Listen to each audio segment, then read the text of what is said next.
全国金融业工会联合总会他们有拟定一个草案叫做防奥客条例，银行是可以去拒绝服务并且去注记所谓的黑名单。我们常常听到最多就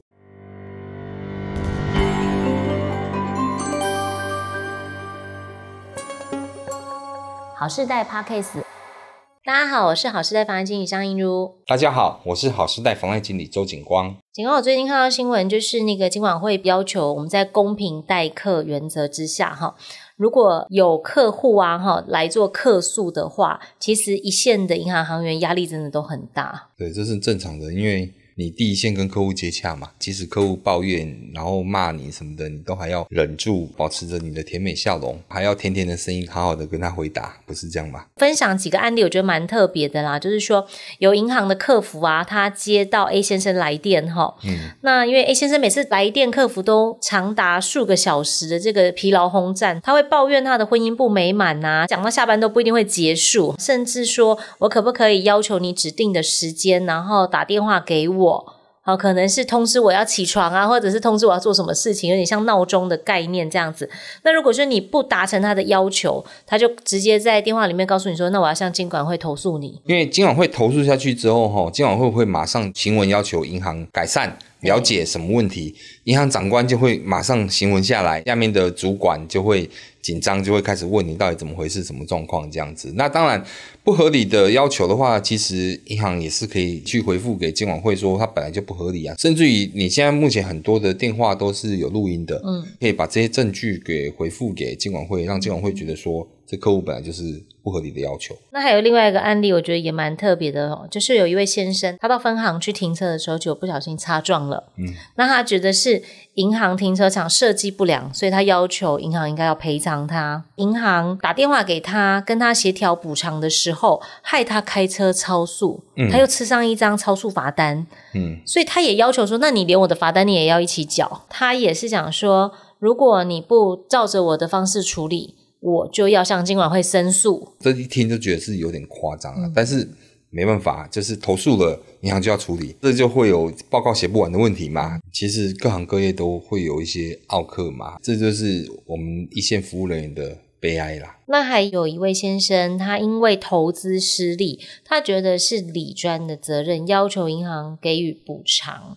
其实像这个部分我们也蛮常遇到的，因为毕竟它是有涉及到投资理财嘛，那有赚有赔这样子，其实都有风险的一个告知，一定会录音录影，我们以前在银行一定会做录音录影的动作。对，所以其实投资是有风险的嘛。那如果说因为这个投资失利的关系，然后要求理专或相关的银行要去做赔偿，我觉得这也是非常不合理的。像你们常常在看银行的广告，不是什么基金有赚念一大串吗？对，有赚有赔什么什么跟详情公开说明书之类有没有？早期是没有规定要求要把这个部分念出来。对，所以说其实那时候遇到蛮多状况，就是真的会有客户他去做投资赔钱了，然后要求行员去赔偿这样的一个状况，确实有，而且纠纷还蛮多的。对，那后来政府也是有改善的嘛，就是要求在任何的广告底下或者是贷款这种广告底下，你就一定要再加上这些警语，告诉客户这样子。当然就是客户通常不会去听那一段啦。对，那像你自己本身在银行服务的时候你有遇到一些你觉得很奇葩的一些奥客行为吗？也是会有，但是我是觉得算少啦，毕竟我们看到的大部分都是一些比较特意被放大的一些状况。对，其实不会太多，但是总是还是会有遇到一些奇奇怪怪的啦。我们遇到蛮多的，甚至于就是那种3点半门关下来了，他硬要进来进来银行里面，对，就是我要赶快汇款，我要赶紧怎样这样子明明都已经关账了，他还是硬要来做的事情。甚至于做房屋买卖交屋的时候，我甚至于还要帮代书，就是跟银行领现金，他可能尾款嘛，然后要交屋这样子。现在很多代书他们在交屋都是到银行交屋，然后现场领现金，然后去交，或者现场汇款之类的，做尾款的交付这样子。早期的话，甚至于我们还服务到那种就是要到客户家里面去，对，那帮客户就是做很多事情，那领了一大笔钱，可能上百万这样子。其实在运送当中其实会蛮紧张的，对，就是万一被人家抢怎么样的，但是这些服务都是会有。那只是就是会有一些更超过的状况，甚至于我听过我的就是朋友嘛，他也是在做理专，那理专帮客户服务到什么程度，甚至于当保姆一样，可能帮他顾小孩接送小孩，可能有一些什么展售会，对，还要找朋友去捧场，可能从国外回来干嘛要接送啊什么，但是这是行员心甘情愿的，他愿意啊，因为有业绩嘛。对，最常见的这个奥客行为类型啊，其实第一点应该是长时间的电话奴嘛，就是一直打电话跟你要办理的这个业务是不相关的，例如说我抱怨我的婚姻啊，抱怨我先生，抱怨公公婆婆啊，抱怨小孩啊，或者说要求我几点叫他起床啊，或者是说叫他办什么事情这样子，然后不从就投诉金管会。那第二点的话就是还有一些无理的要求赔偿嘛，我们刚刚有分享停车擦撞就怪那个银行设计不良嘛，那如果说接听银行电话客服之类的，导致我超速了，这个罚单你要帮我负担啊，这一类觉得很无理的一个要求，然后金钱上的一个赔偿。那第三点的话，就是可能会有一些情绪上的一些攻击啊，甚至就是暴力啊，可能有的人投资失利，然后他去责怪理专，有可能会口出恶言啊，辱骂他啊，甚至到银行的柜台可能现场会有那种丢东西啊，或者是说推人啊这一类，这种就属于比较暴力的一个状况了那第四点的话是不法的侵犯，就是例如说我想要指定女生的行员来帮我做服务，或者是说一直言语上的一些骚扰，甚至有这种偷拍行为啊，或者是说误会理专是先生的小三啊什么这种，如果说一直叫行员就是你要默默的承受，然后总是道歉，然后其实这个对行员来讲真的是压垮他们金融行业的最后一根稻草。当然都会有啦，就是遇到一些状况都会有，只是当然我觉得这部分是被放大比较多啦，没有每天都遇到这样的状况，对，真的没有，对，然后常遇到就是贷款没过，然后客户就当然失望的难过的都有，但是转生气的更小灯生气耶也是很多，对对对，那甚至于说还跟你投诉监管会的都有这样子，然后变成导致说我们在跟客户回复的时候都很小心，所以为什么早期的行员会跟你讲说你什么什么原因状况没有过这样子，现在行员大部分回复客户贷款没过几乎都是评分不足，对，那什么原因他也不跟你讲，对，就是要这样子的方式，不然的话客户会一直跟你反驳嘛，会跟你辩嘛，甚至会觉得说你是在指责他那种感觉，然后就投诉监管会这种的，所以这其实都是一个历史的转变啦。那现在其实有一个全国金融业工会联合总会他们有拟定一个草案叫做防奥客条例。那目的主要就是说其实因为他们想要避免就是金融的从业人员受这个骚扰或者是暴力的部分，保障就是金融业的这个员工身心的健康以及安全这样子。那主要诉求有几点跟大家分享一下。第一个是所谓的企业责任，就是雇主如果违反保护员工义务的话是可以处以罚锾的，而且要公布他们的姓名。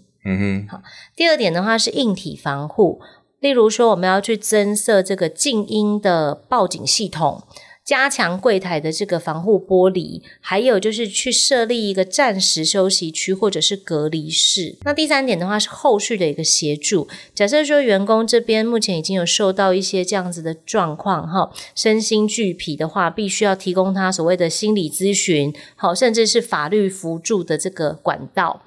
那第四点的话是拒绝服务，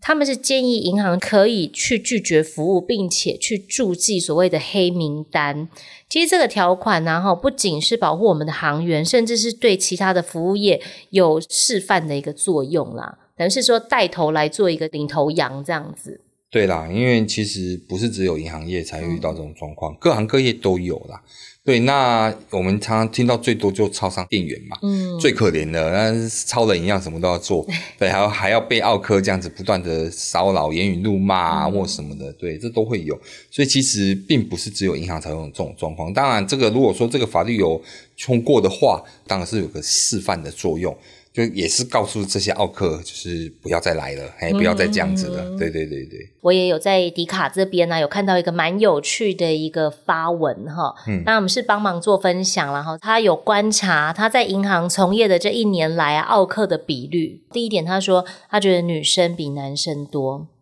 而且大部分都是中年人。第二个的话，他觉得年纪大的长辈会比年轻人傲客的比率高，可能也是年轻人比较不好意思，年纪大的人比较好意思我在想是这样子OK 好，那第三点的话就是说没钱的态度通常会比有钱的人更不好。我觉得不至于啦，真的不至于，只是就是说没钱的，当然他像这个可能遇到贷款的比较多啦。对，我像我之前也遇到，刚好就是你讲的这几点，就是他是属于年纪比较大的，但他是男性，然后呢他要贷款，那银行的话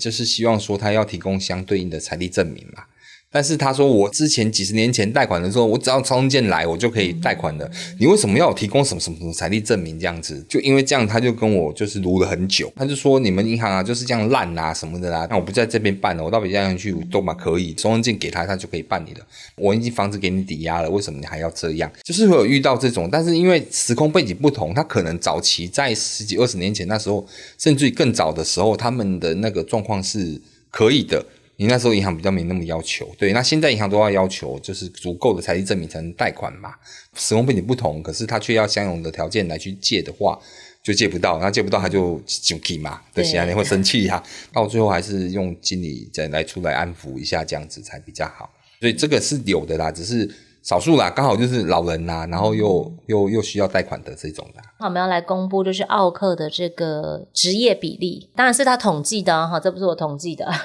第一名的话，他是说明明存折也是老板的钱，但是不知道在拽什么的公司会计。我觉得我会被公司会计杀掉我怎么会讲出这一段话这有可能啦。第二名的话是退休的老师，而且他还注明尤其是国文老师不至于吧？我觉得不只是退休的老师，现役的其实也蛮我觉得不至于吧okay, 国文老师会群起抗议哦，我们等一下影片下面留言会一大堆。第三名的话是退休的银行行员，因为他最知道怎么样整行员。有可能因为我自己也是银行出来的嘛。你也是届龄退休？也不算退休但是银行的内部的一些流程我当然是了解的啊。那相对的就会去找一些毛病去挑嘛。对啊，我自己也有状况过啦，就是曾经在柜台那边就是对银行行员生气这样子啊，确实也是有啦。你这样子我跟你讲，我是一个很有同理心的人，我就是因为太叫银行行员我有一次去百货公司遇到那个推销信用卡的，然后他就是很积极，后来我就忍不住想说他在这边站一整天的也很辛苦，帮你一张卡，因为他看起来就是新人。所以我就觉得其实你是银行行员，你才更应该要同理新行员的辛苦。是啊当然是 OK 啊，对，只是你会觉得就是跟你以前在银行的那个样子怎么不太一样那种感觉。那我们刚刚分享就是说在迪卡上面就是有行员就是分享嘛，对不对？那当然也会有人来平反啊，客人平反说我也是遇到很逊的银行行员啊，就是刚才我讲的啊，对，就是觉得他的做法他的速度太慢，或者他的做法感觉有很多多余的动作之类的，对，那所以说当然就会当然就是我们的第一名他说我是会计出纳，平常都要跑银行要证件要资金来源用途等等我都没有问题，但是我希望某某银行的行员可以统一作业程序，拜托员工训练做确实了再来做柜台。公股行库或者是民营银行都一样，常常遇到菜鸟根本不会做，汇一个款要花我20分钟，领个前半个小时。好，离开银行以后再打电话过来说不好意思我们少盖了一个章，或者是不好意思那个我们可能漏给了什么东西，这样子可以再麻烦你跑一趟吗？这样子。好，所以其实这个出纳会计心里也是很 OS。 你不要看出纳会计跑银行跑到都变专业的对，比行员都还要专业，真的，因为他们每天都要跑啊，他们那会计银行都很熟的啦，真的，对，所以说其实如果你一个菜鸟的行员跟他接洽，万一没有把他弄好，他当然就会不太开心，这是有的啦。会，我们其实自己去也会看一看说你这个好像漏盖一个章，你要不要再确认一下？对啊，没错，对啊，不然你到时候要再跑一趟啊，这个是真的。是啊，对，所以基本上来讲其实行员当然是可以抱怨客户啦，但是客户当然也是会抱怨的啊，这是互相的嘛。我们对，就是你的专业要做好嘛，你专业不够专业，当然就是被客户去投诉，这很正常的那其实大家都是混一口饭吃啦，基本上来讲，其实行员也是为了要领薪水嘛，会计也是在为人服务这样子啊，也是会帮老板跑银行啊，所以大家都有辛苦的地方啊。专业的人就是尽量维持自己的专业，那当然我们也不要当奥客这样子。那今天跟大家分享这个防奥客条款啊，基本上来讲，我觉得其实服务业真的都很辛苦，那当然银行行员背后也有很多辛酸的一个地方啦。不过我觉得还是要就是重视行员的一个专业的部分，因为其实真的能到银行去帮大家做服务啊，相对的来讲，其实一定是有一定的水准。好，那也希望大家互相尊重。其实各行各业都会有这些所谓的专业嘛，大家互相各司其职这样子。那真的就是会遇到有一些可能不熟悉的，那多多包涵啦。只要不是太夸张的一些行为跟举动，大家互相各退一步，我相信对于这个社会是更美好的啦。谢谢您今天的收听，我是莹如，我是景光，谢谢您，我们下次见。欢迎订阅、按赞、分享，如果有任何想法跟疑问，都可以留言给我们哦。参考我们的影片还有网站的文章，分享更多实用的主题哦。